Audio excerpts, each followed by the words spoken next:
When a theme park goes bankrupt, the closure looks sudden, but the consequences hit even harder. Gates slam shut. Workers lose everything overnight. Rides stall where they stand. And inside, the park starts rotting faster than anyone believes. But the real damage hits outside the fence. Hotels empty out. Restaurants go silent. Entire local economies collapse because the one attraction holding everything together is gone. And the scariest part? This pattern is spreading across the country as more parks struggle with rising costs and shrinking attendance. And if this trend continues, a lot more towns are about to face the same fallout. The moment the gates lock, there is a certain kind of silence that does not feel natural. And when a theme park files for bankruptcy, that silence rolls in faster than most people ever expect. 1 hour, the parking lot is full of families and noise. And the next, the gates are chained shut with a laminated sign that looks like it was thrown together in a hurry. Staff members who have worked those grounds for decades are pulled aside and told their badges will not scan anymore. Security steps in, not for ceremony, but because a failed park becomes a legal risk, the second operations stop. The shutdown is immediate, cold, and final. Inside the grounds, the freeze is even sharper. Trains stop mid-cycle. Ferris wheels hang with half-loaded gondolas. Water rides sit with pumps cut off, leaving the channels to settle into a still, murky film. Every attraction depends on a constant flow of power, staff, and maintenance. When the bankruptcy order hits, all of that halts at once. There is no graceful cooldown. The park simply dies where it stands. But the shutdown itself is only the first blow, because once the power fades, the machines begin their own kind of collapse. When the machines go cold, mechanical systems are not built to sit still. The moment a theme park loses power, everything inside it begins a slow slide into decay. Steel coasters that once ran every day start gathering a thin layer of surface rust, and that layer deepens quickly without constant cleaning. Bearings that were designed to spin thousands of times an hour freeze in place, and the grease that kept them alive thickens into sludge. Hydraulics settle, seals dry out, and pressure lines begin to crack under their own weight. The water systems show the decline even faster. Pumps stop circulating, which lets algae take hold within a single warm afternoon. Pools that once sparkled for crowds turn into green, stagnant basins. Slides made from fiberglass lose their protective coatings, baking under the sun without fresh water to cool them. What used to be a clean and controlled environment becomes a patchwork of weakened materials, soft spots, and chemical imbalance. Buildings begin their own slow collapse. Air systems shut down, humidity rises, and condensation works its way into wiring and control panels. Mold spreads in back hallways. Electrical rooms that once hummed with power settle into quiet darkness, and the quiet turns dangerous when moisture builds behind closed doors. This is what happens when machines stop doing what they were designed to do. But all that mechanical decay is nothing compared to the hazards that form once the whole property is left unguarded and unattended.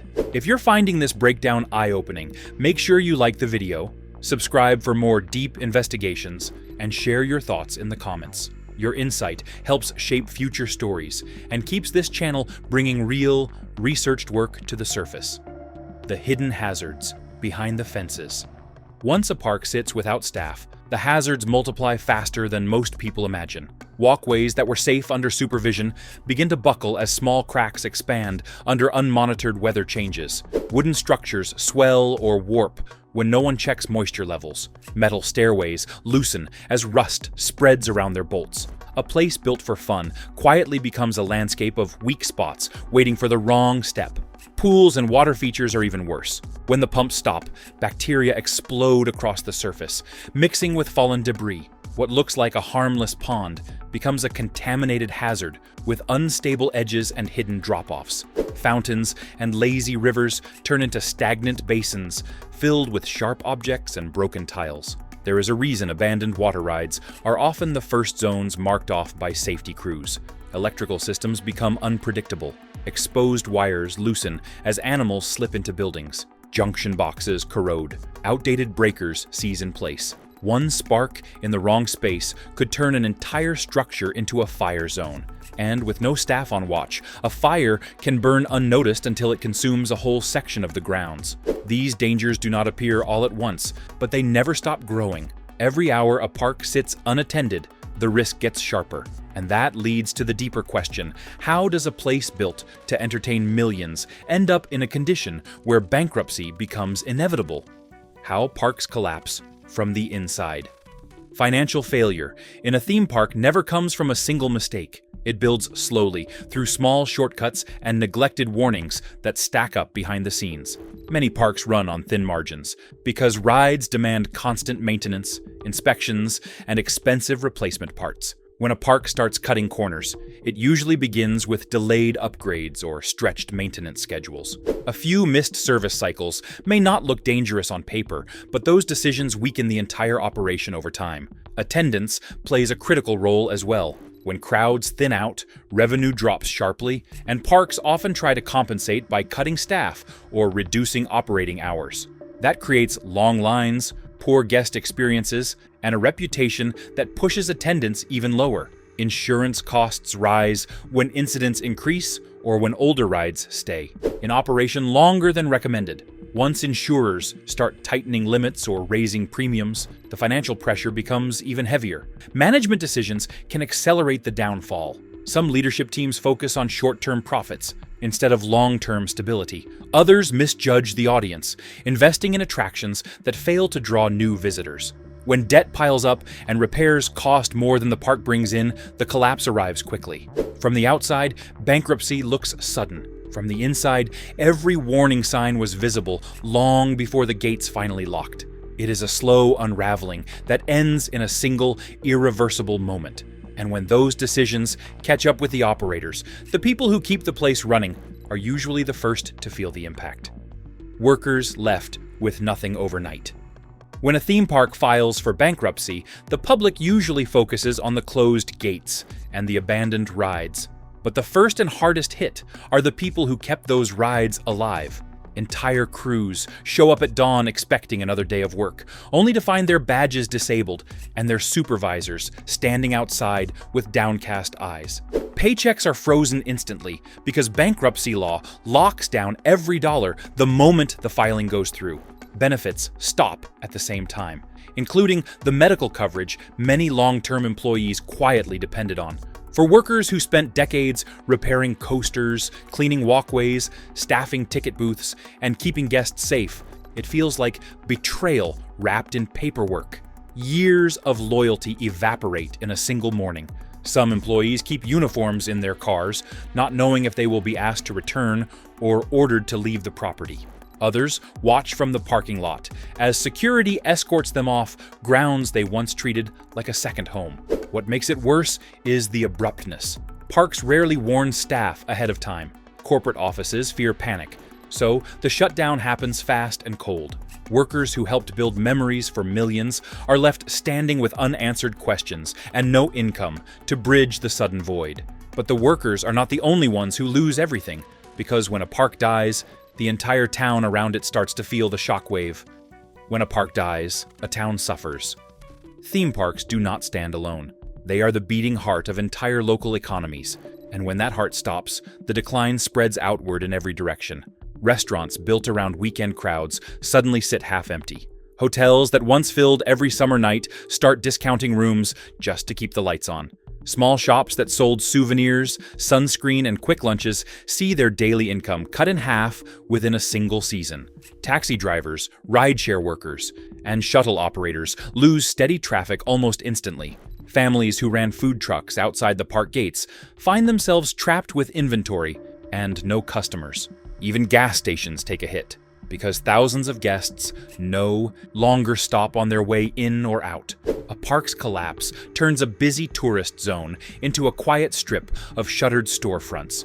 For towns that relied heavily on seasonal tourism, the downturn can become long-term damage. Property values sink, and younger workers move away, chasing stable jobs elsewhere.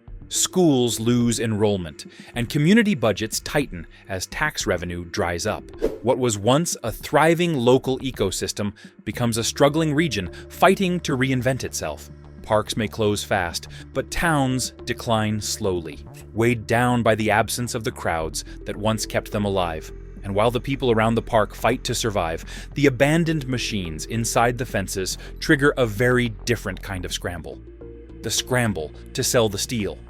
The moment bankruptcy hits, the park's physical assets become bargaining chips. Every ride, pump, motor, and metal beam is suddenly placed on a list of items to liquidate. Auction firms step in with clipboards and cameras, cataloging everything from towering steel coasters to worn-out concession equipment. Even rides that thrilled guests for decades are reduced to line items with opening bids far lower than their original value. Some coasters are sold whole and shipped overseas to parks with lower labor costs. Others are stripped for parts, their trains sent to one buyer, their lift motors to another, and their track sections sold as scrap. Shipping crews dismantle rides piece by piece, stacking the steel onto flatbeds or loading crates for cargo ships bound for distant markets. Water slides are cut into transportable segments. Arcade machines vanish in bulk lots. Decorative pieces are quietly hauled away by collectors hunting for rare memorabilia. Demolition teams follow closely behind.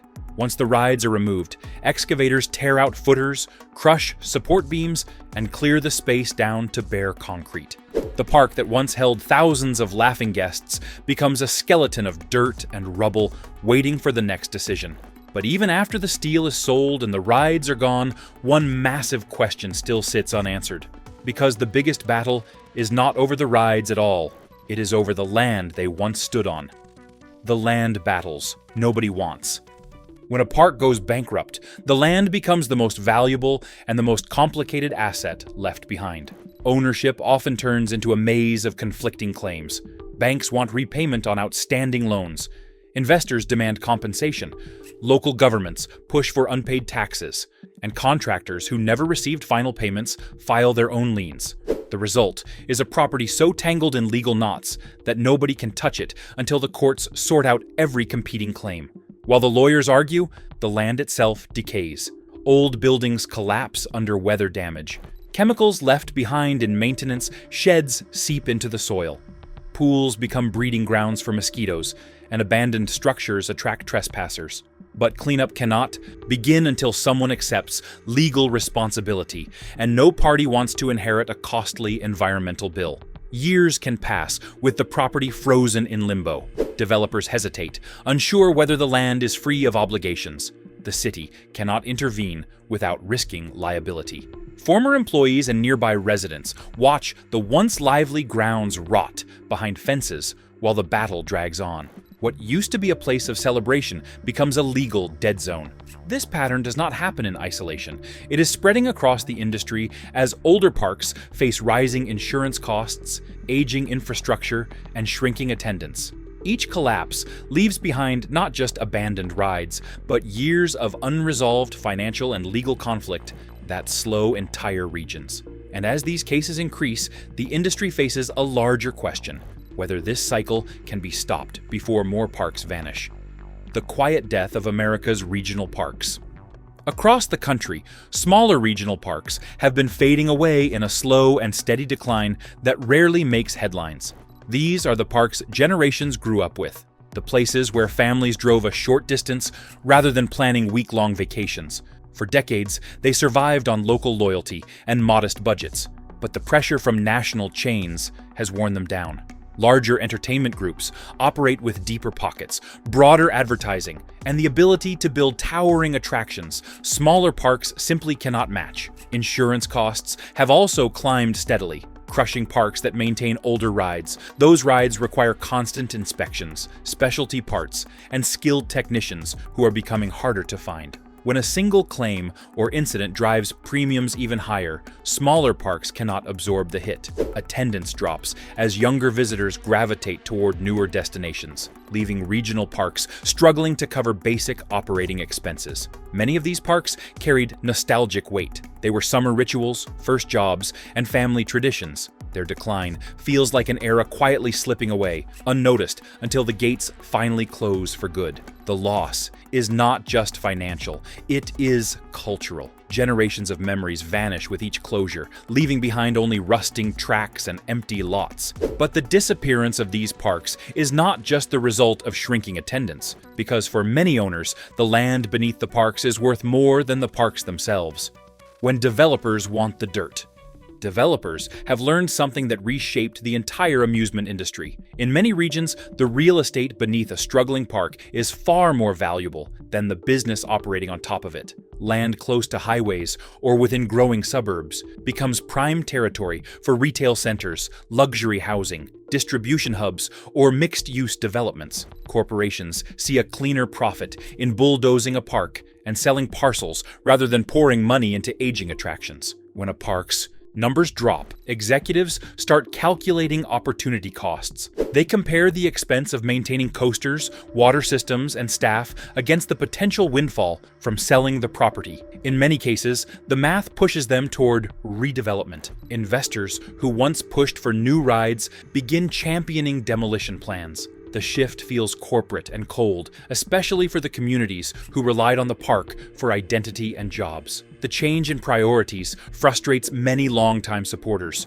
It transforms parks from cultural landmarks into disposable assets. Instead of restoring attractions or enhancing guest experiences, some companies intentionally scale back maintenance, letting the park decline until redevelopment becomes the accepted outcome. The land becomes the true prize, and the park becomes a temporary obstacle in the way of a more profitable future. And while this trend is strong in the United States, the phenomenon is far from unique, because theme parks around the world have suffered similar collapse. If you want to stay ahead of the stories shaping places we once thought were permanent, make sure you subscribe. There is much more unfolding behind the scenes, and upcoming investigations will reveal even deeper truths you will want to be ready for. Ghost parks around the world. Abandoned amusement parks are not just an American sight. In Japan, several once popular resorts closed after changing demographics shifted tourism patterns. Families grew smaller, rural populations thinned, and many parks built during the economic boom of the 1980s could not survive the downturn that followed. Their skeletal rides still stand today, photographed by urban explorers who document peeling paint, silent Ferris wheels, and coasters swallowed by overgrown trees. Europe has its own share of shuttered parks, many tied to financial crises or political upheaval. Some parks expanded too aggressively, taking on debt that became impossible to service. Others failed when tourism stalled during economic recessions. Even South America carries a roster of abandoned mega-resorts built during optimistic decades, only to fall when national economies weakened and maintenance budgets evaporated. These empty parks share an unsettling atmosphere: faded signage, rusted supports, crumbling walkways, and silent attractions that once throbbed with energy. They show how quickly celebration becomes abandonment. Each site has its own cultural and economic story, yet the pattern repeats. Attendance falls, costs rise, and parks fail, leaving ghostly monuments to collapsed business models across the modern global landscape. And the more parks disappear across the globe, the more families begin feeling the impact directly in their wallets and weekend traditions. Less choice, higher prices, more barriers. When parks close, families lose more than a nearby destination. They lose options, competition, and affordability. With fewer regional parks in operation, major chains face less pressure to keep prices manageable. Ticket costs climb, parking fees increase, and food prices rise year after year. What was once a simple summer outing becomes a major financial decision, especially for families living on tight budgets. Visiting a theme park turns into an occasional luxury instead of a regular tradition. The loss of smaller parks also erodes nostalgia for younger generations. Children do not grow up with the same accessible local attractions their parents enjoyed. Weekend trips that once created lifelong memories become rarer, replaced by long drives to distant megaparks, or skipped entirely because the cost is too high. The cultural role of theme parks places, where families bond, laugh, and mark milestones, begins to fade. For many families, closures mean longer drives, higher costs,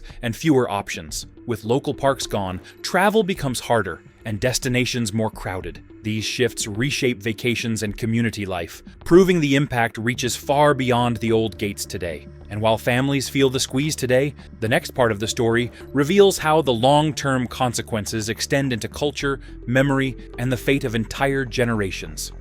The cleanup bill nobody wants to pay.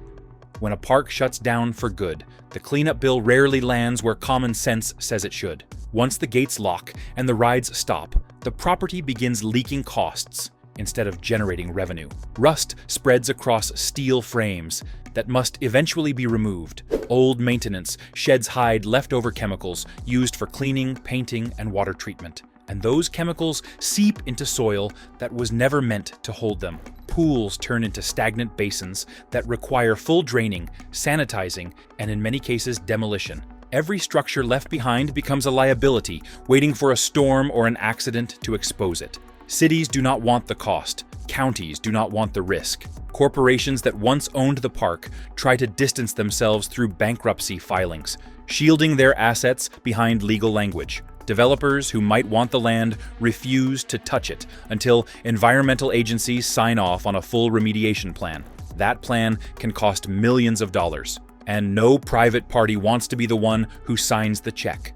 Government agencies step in only when the danger becomes unavoidable. Taxpayers end up footing bills that should have been covered by companies that walked away. It feels like negligence rewarded and responsibility ignored, and every abandoned park becomes another financial burden dumped on the public with little transparency. But while governments argue over cleanup, the workers who once kept those parks alive begin pushing back in their own way. Workers fighting back.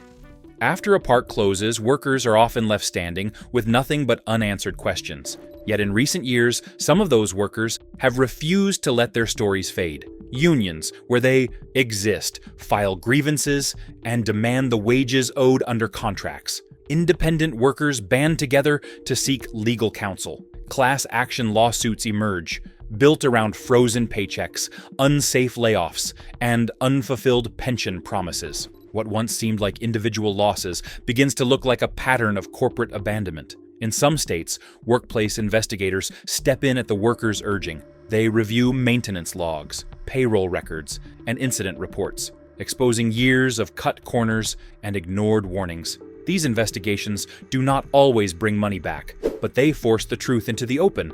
Workers regain a sense of dignity, knowing their efforts were not erased by a financial filing. Community groups often join workers, arguing a closure harms entire neighborhoods. Residents demand hearings over unpaid taxes and cleanup delays. These alliances create rare solidarity, leading to small but real victories as settlements, restored benefits, and fines finally force accountability. But even as workers fight for justice, another shift is shaping the entire future of American entertainment. The new shape of American entertainment. The decline of traditional theme parks is not only about mismanagement or aging machinery. It is tied to a broader transformation in how people spend their time and money. Digital entertainment has become a direct competitor. Families can experience virtual reality thrills in their living rooms without travel, parking fees, or long lines. Younger generations grow up with online worlds that update daily, while physical parks struggle to justify rising ticket costs during high inflation. At the same time, the economics of maintaining giant physical attractions have shifted. Steel prices rise. Skilled labor shortages make repairs slower and more expensive. Insurance companies tighten their standards after every accident, increasing premiums year after year. A single faulty pump or aging coaster becomes a liability that stretches an entire budget. Abandoned parks show how easily communities lose places that could have been restored or reinvented. Left to decay by distant decisions, they remind us that when profit outweighs cultural value, important shared experiences disappear faster than we realize. And as the industry transforms, the empty parks scattered across the landscape leave behind a deeper message about culture, memory, and the pace of change. What lost parks say about us. When you stand outside the fences of an abandoned park, the silence feels different from any other empty space. It is the silence of something once meant for joy, now reclaimed by time and weather. These parks say more about society than most people realize. They reflect changing values, shifting priorities, and a culture that often forgets the importance of simple shared experiences. A park is never just rides and ticket booths. It is a collection of moments families carried home with them. Laughter, fear, excitement, and the feeling of belonging to something bigger. When parks disappear, those collective memories lose their anchor. Generations who grew up with local attractions watch their children grow up without them.